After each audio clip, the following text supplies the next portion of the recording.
ਸਲਾਮ ਅਲੈਕੁਮ। 100% ਸੱਚੀ ਗੱਲ ਹੈ ਭਾਈ ਤੁਹਾਡੀ। ਮੇਰੀ ਪਹਿਲੀ ਤਨਖਾਹ ਤਕਰੀਬਨ 11 ਮਹੀਨੇ ਬਾਅਦ ਸਾਲ ਬਾਅਦ ਆਈ ਸੀ। ਦੂਜੀ ਨੌਕਰੀ ਹੋਈ ਤਨਖਾਹ 8 ਮਹੀਨੇ ਬਾਅਦ ਆਈ। ਦੋਵਾਂ ਵਾਰੀ ਮੈਂ ਆਖਿਆ ਸੀ ਮੈਂ ਨਹੀਂ ਰਿਸ਼ਵਤ ਦੇਣੀ, ਲੇਕਿਨ ਦੋਵਾਂ ਵਾਰੀ ਰਿਸ਼ਵਤ ਦੇ ਕੇ ਤਨਖਾਹ ਜਾਰੀ ਕਰਾਉਣੀ ਪਈ। ਘਰ ਦੇ ਆਂਦੇ ਹਨ ਯਾਰ ਤੂੰ ਵਾਹਦ ਬੰਦਾ ਹੈ ਜਿਹਦੀ ਤਨਖਾਹ ਨਹੀਂ ਜਾਰੀ ਹੁੰਦੀ, ਬਾਕੀ ਸਾਰੀ ਦੁਨੀਆ ਕਰਾ ਲੈਂਦੀ ਹੈ, ਅਤੇ ਦੇ ਰਿਸ਼ਵਤ। ਫਿਰ ਦੇਣੀ ਪਈ।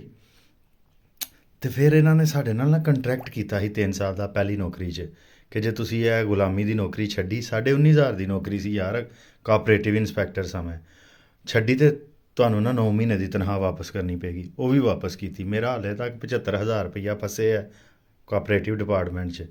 ਫਿਰ ਇਸ ਡਿਪਾਰਟਮੈਂਟ 'ਚ ਮੇਰਾ ਪ੍ਰੋਵੀਡੈਂਟ ਫੰਡ ਕੋਈ 2.25 ਲੱਖ ਰੁਪਈਆ ਫਸਿਆ। ਮੈਂ ਇੰਝ ਹੀ ਛੱਡ ਕੇ ਆ ਗਿਆ, ਤੰਗ ਆ ਗਏ ਸਾਂ ਯਾਰ ਇਸ ਗੁਲਾਮੀ ਤੋਂ।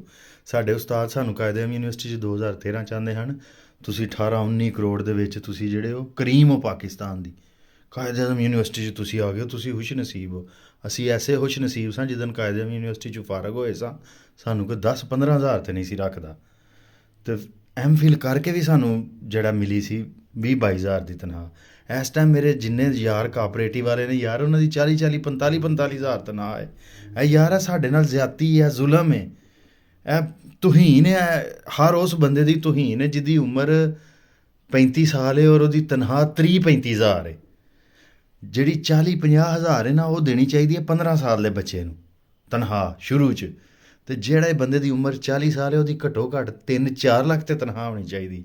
ਲੇਕਿਨ ਇਹ ਉਦੋਂ ਹੋਏਗਾ ਜਦੋਂ ਤੁਸੀਂ ਮੁਲਕ ਦੇ ਵਿੱਚ ਸੋਚਣ ਵਾਲੇ ਬੰਦੇ ਪੈਦਾ ਕਰੋਗੇ, ਸਵਾਲ ਚੁੱਕਣ ਵਾਲੇ ਬੰਦੇ ਪੈਦਾ। ਹਾਲੇ ਥੋੜ੍ਹੇ ਜਿਹੇ ਬੰਦੇ ਸਵਾਲ ਚੁੱਕਦੇ ਨੇ, ਬੰਦਿਆਂ ਨੂੰ ਚੁੱਕ ਲੈਂਦੇ ਨੇ।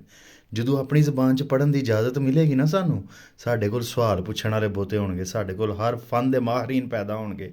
ਜਦੋਂ ਮਾਹਰੀਨ ਪੈਦਾ ਹੋਣਗੇ ਅਸੀਂ ਅੱਛੀਆਂ ਚੀਜ਼ਾਂ ਬਣਾਵਾਂਗੇ, ਫਿਰ ਅਸੀਂ ਤਨਖਾਹਾਂ ਵੀ ਅੱਛੀਆਂ ਦੇ ਸਕਾਂਗੇ।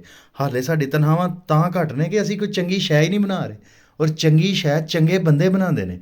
ਜਿਹੜਿਆਂ ਚੰਗਿਆਂ ਬੰਦਿਆਂ ਨੇ ਸ਼ੈਵਾਂ ਬਣਾਉਣੀਆਂ ਹਨ, ਉਹਨਾਂ ਦੀਆਂ 30-35 ਸਾਲ ਤੁਸੀਂ ਮੀਨਿੰਗ ਯਾਦ ਕਰਨ 'ਤੇ ਲਾਤੇ। ਬਚਪਨ 'ਚ ਅਸੀਂ ਮੈਟ੍ਰਿਕ 'ਚ ਅੰਗਰੇਜ਼ਾਂ ਦੇ ਬੱਚੇ ਇੱਥੇ ਨੌਕਰੀਆਂ ਕਰਦੇ ਅਤੇ ਅਸੀਂ ਪਤਾ ਕੀ ਕਰਨੇ ਆ, ਦੇਰ ਵਾਜ਼ ਏ ਥਰਸਟੀ ਕਰੋ, ਵਨਸ ਅਪੋਨ ਏ ਟਾਈਮ ਦੇਰ ਵਾਜ਼ ਏ ਥਰਸਟੀ ਕਰੋ, ਹੀ ਵਾਜ਼ ਰੂਲਿੰਗ ਸਡਨਲੀ ਹੀ ਵਾਸ਼ ਦੀ ਵਾਟਰ। ਮਤਲਬ ਕੀ ਇਹ ਯਾਰ ਹੈ?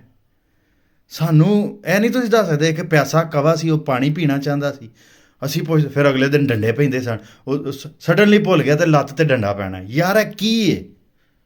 ਕਿ ਮਤਲਬ ਇੱਕ ਸਾਦੀ ਜਿਹੀ ਗੱਲ ਤੁਸੀਂ ਸਾਨੂੰ ਰੱਟਾ ਲਵਾ ਰਹੇ ਹੋ, ਅਤੇ ਫਿਰ ਉਸ ਤੋਂ ਬਾਅਦ ਉਸ ਰੱਟੇ ਦਾ ਨਤੀਜਾ ਕੀ ਨਿਕਲਦਾ?